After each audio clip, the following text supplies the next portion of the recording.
नांदेडमध्ये काँग्रेस आणि वंचित बहुजन आघाडीचं चांगलंच बिनसलंय।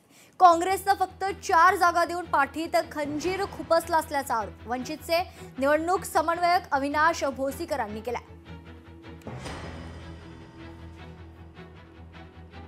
50% जागा देण्याचं त्यांनी कबूल केलं होतं, तरी आम्ही गृहीत धरलं होतं की आम्हाला किमान 30 ते 40% जागा मिळतील।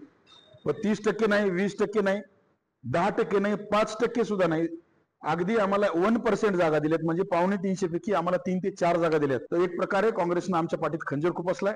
आम्ही 30 ते 35 जागावर आमचे उमेदवारांचे फॉर्म भरलेले आहेत। आम्ही त्यांना शेवटपर्यंत विनंती केली, 35 जागा सोडा, 30 सोडा, अगदी आम्ही 25 पर्यंत सुद्धा यायला तयार होतो, पण त्यांनी आम्हाला 4 जागा सोडल्या। म्हणजे एक प्रकारे इथल्या बहुजन समाजाचा घात, आमचा जे काही आमचा आंबेडकर चळवळीचा घात, इथल्या ओबीसी एससी एसटीचं प्रतिनिधित्व करणारा, बहुजनांचं प्रतिनिधित्व करणारा वंचित बहुजन आघाडीच्या पाठीमध्ये काँग्रेसनं खंजीर खुपसलेला आहे।